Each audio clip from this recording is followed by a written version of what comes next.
कि इन्नमा यख्शल्लाह मिन इबादिहिल उलमा। माशाअल्लाह। अल्लाह के बंदों में उलमा ही अल्लाह से डरते हैं।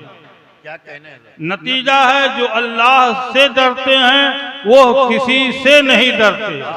अला इन्ना औलिया अल्लाह ला खौफुन अलैहिम वला हुम यहज़रून। तर्जुमा, ये आयत अगर मतन है तो ये उसकी शरह है। माना ये हुआ कोई वली बगैर इल्म के नहीं हो सकता और कोई आलिम बगैर तकवा के आलिम नहीं बन सकता। सुभान अल्लाह, सुभान अल्लाह, सुभान अल्लाह। आलिम वही जिसमें तकवा है वो आलिम है, और जिसमें ये हुनर पा लिया गया वो विलायत की चौखट को पहुंच गया, बल्कि विलायत का दरवाजा बन गया।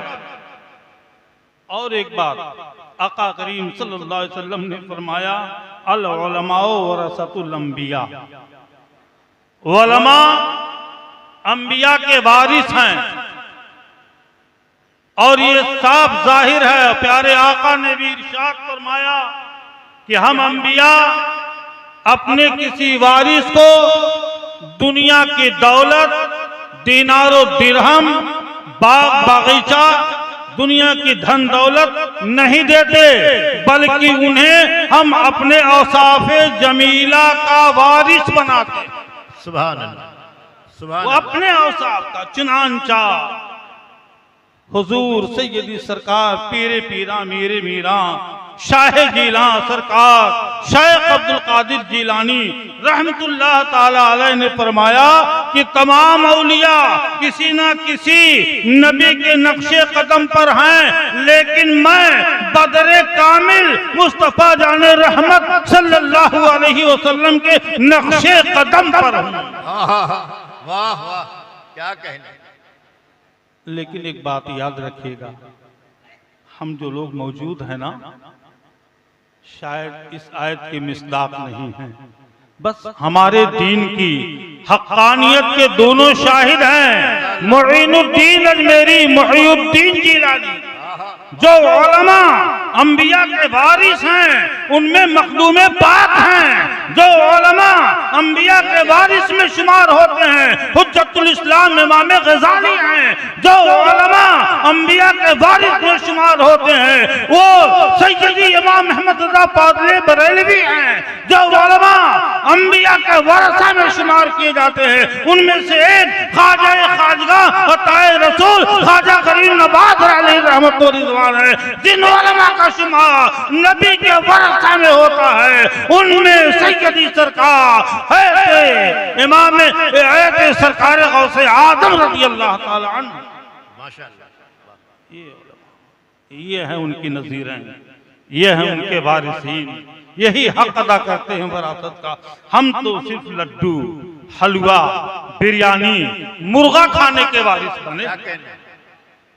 क्या याद रखना, अंबिया का वारिस होने का ये मतलब सिर्फ नहीं होता हमें तख्तो ताज दे दिया जाए, अच्छी मसनद दे दी जाए, मिंबर अता कर दिया जाए, बल्कि अंबिया के वारिसों को ये भी याद रखना चाहिए हमारा नबी सैयदुल अंबिया है और 2.5 साल तक उसे एक कैद खाने में रखा गया। तो कैदोबंद की जिंदगी भी हमें ही को गुजारना। अगर हमें शदायद और मसाइब बर्दाश्त करने का जज्बा, इनको झेलने का हौसला है, तब तो हम गोया की नबी की विरासत का कुछ हक अदा कर रहे हैं। और अगर हमें शदायद ज़माना बर्दाश्त करने की ताकत नहीं है तो हमें नबी का वारिस कहलाने का भी हक नहीं है। आज ही एक साहब ने, हज़रत मौलाना किस्मत साहब क़िबला, एक मौलाना साहब ने फरमाया, हमारे एक दोस्त मौलाना हैं, जब वो बाजार निकलते हैं तो टोपी उतार देते हैं, रूमाल बांध लेते हैं। आपके इलाके की बात है? पूछा गया उनसे, ऐसा क्यों करते हैं? आपका शिआर टोपी है, आपका शिआर दाढ़ी है, आपका शिआर कुर्ता है ना, आप इसे उतार क्यों देते हैं? कहा वक्त बड़ा नाजुक है, इन्हें देखकर कब क्या कर दिया जाए हमारे साथ कुछ कहा नहीं जा सकता। अगर हम ऐसे ही हैं तो वक्फ बिल पर भी नहीं बोल सकते, नहीं बोल सकते। हमारे उलमा जो नबी ये पाक के सच्चे वारिस थे, उनमें एक उनका नायब रईस उड़ीसा अल्लामा हुजूर मुजाहिद मिल्लत रिजवान भी थे। आप जरा देखो, उनका अगर एक कदम जेल में होता तो एक कदम ही रोड पर होता। आधी जिंदगी से ज्यादा आपने जेल में जिंदगी गुजारी और ताकत का ये आलम था, जेल में रहते हुए बाजारों में दिखाए गए, है ना? ताकत है, तुम जेल में रखना चाहते हो रखो, अपने तौर पे ताले लगाओ, बड़े बड़े ताले लगा दो जेल के गेट पर, लेकिन हबीबुर रहमान नबी का सच्चा गुलाम अगर है तो वो कैदो बंद से आजाद भी हो सकता है। बहुत सुभान अल्लाह। कभी बागीचे में टहल रहे हैं, कहीं अहबाब से मिल रहे हैं, कहीं बुजुर्गों के मजार पे हाजिरी देते हुए नजर आ रहे हैं। उसी जमाने में जब आपको कैद रखा गया तो नाइबे मुस्तफा ये थे, और अगर उनका परतव हम नहीं हैं, उनकी चमक और दमक हम में नहीं आई, उनके आदत और अतवार हम में नहीं आए, तो यकीनन ऐ मुसलमानों नबी का वारिस तो छोड़ो, हम एक दुनिया के किसी मुल्ला का भी वारिस नहीं हो सकते। बहुत अच्छी बात, क्या कहना। नबी का वारिस वही हो सकता है कि अगर मक्के की जमीन तंग हो जाए तभी मुस्तफा और उनका दीवाना बिलाल ला इलाहा इल्लल्लाह का प्रचार करे, इसके सिवा कुछ नहीं। मुसलमानों, यही मोहब्बत सुन्नी तलबा और अवामे अहले सुन्नत के दिलों में डालने के लिए इस तरह के आज जलसे होते हैं। जो जलसा है अल्लामा शमीम मुज्तमा कादरी मुद्दज़िल्लहुल ने मुनक़्क़िद किया है, और हयातुल उलूम की इस शहर में जो जलसे आप सुन रहे देख रहे हैं, इनका मेन मकसद यही है। आपको देखकर अगर हमें हया आ जाए तब भी हम हयादार कहलाएंगे। मुसलमानों की जमात को देखकर कोई मुसलमान अगर रोड पर खाना नहीं खाता, रोजे का महीना है, तो उसे हयादार कहा जाएगा। बेहया तो वो है जो चौराहे पर सबके सामने रहते हुए खाना खाने में शर्म न करे। तो आपको देख करके अगर हमें हया आ जाए तो समझ लो हम भी अभी कुछ हयादार हैं। लेकिन सच्चाई यह है, कोई नजर ना आए। अभी अल्लामा किस्मत साहब ने फरमाया, एक शायर शायरी कर रहा है, मजमा कोई नहीं है, सुनने वाला कोई नहीं है, लेकिन एतराज करने पे जवाब दिया, जिसको सुना रहे हैं वो अल्लाह अल्लाह सुभान अल्लाह।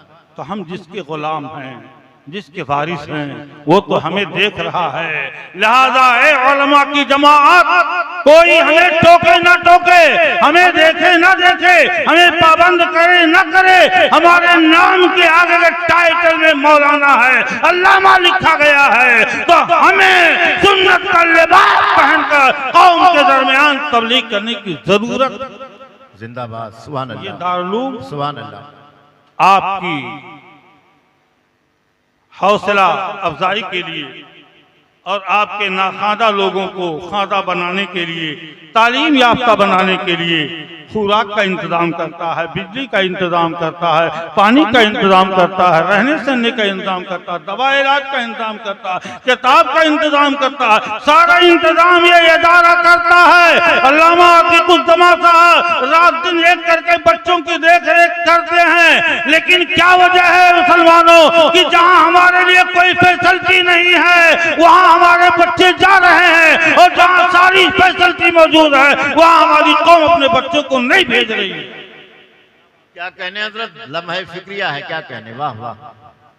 सिर्फ इसलिए कि ये इदारा लोगों के तसव्वुर में ज़काती है।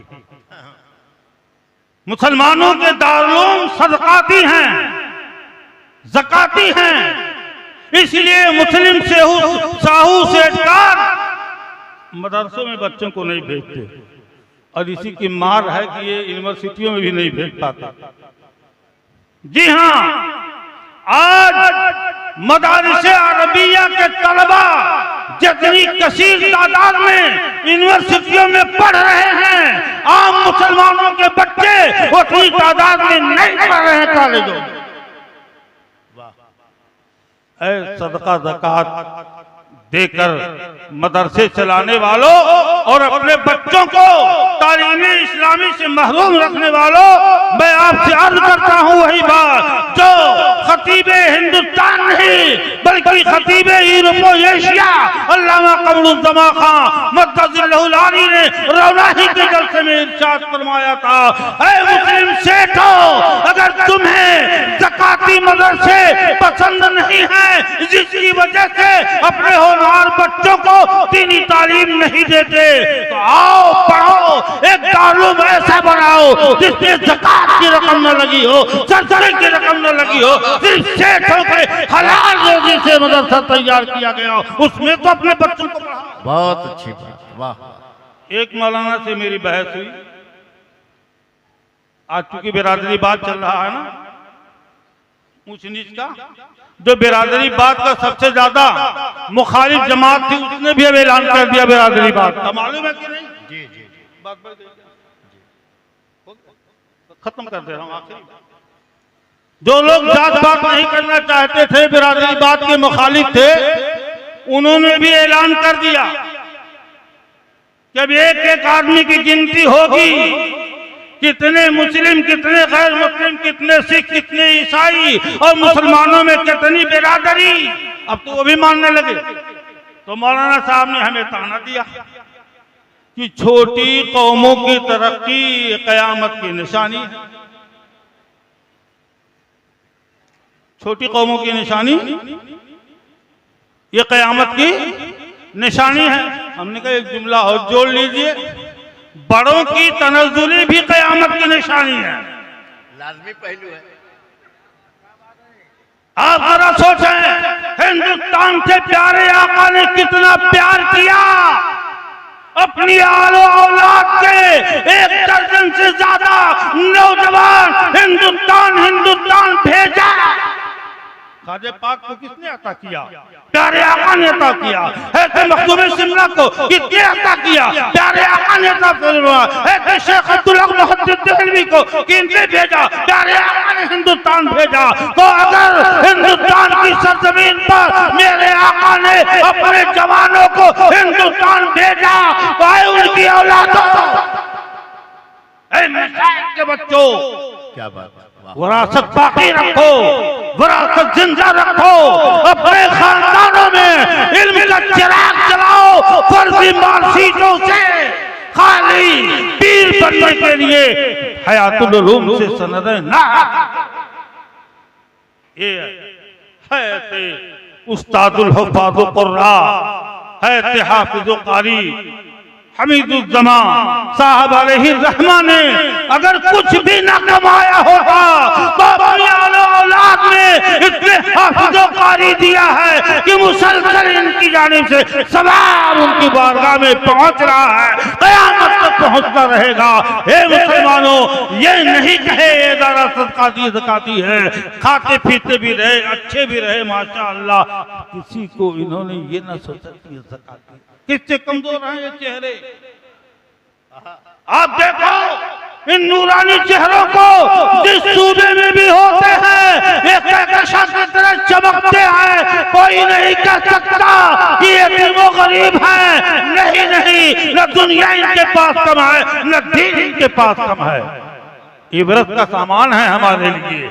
लिहाजा मैं ये अर्ज करता हूँ, सिर्फ नबी का सिपाही बन जाओ, दीन का सिपाही बन जाओ, इस्लाम का खादी बन जाओ, सही वारिस नबी बन जाओ, तो परवरदिगार आलम अपने महबूब के गुलामों को कभी रुसवा नहीं करता है। अफसोस है कौम मुस्लिम के शेष बिरादरी पर कि अपने घरों से उलमा खत्म कर दिए। तो होता क्या है, मुझे नहीं कहना चाहिए, लेकिन तब किसी मियाँ साहब के पीछे तो नमाज पढ़ोगे।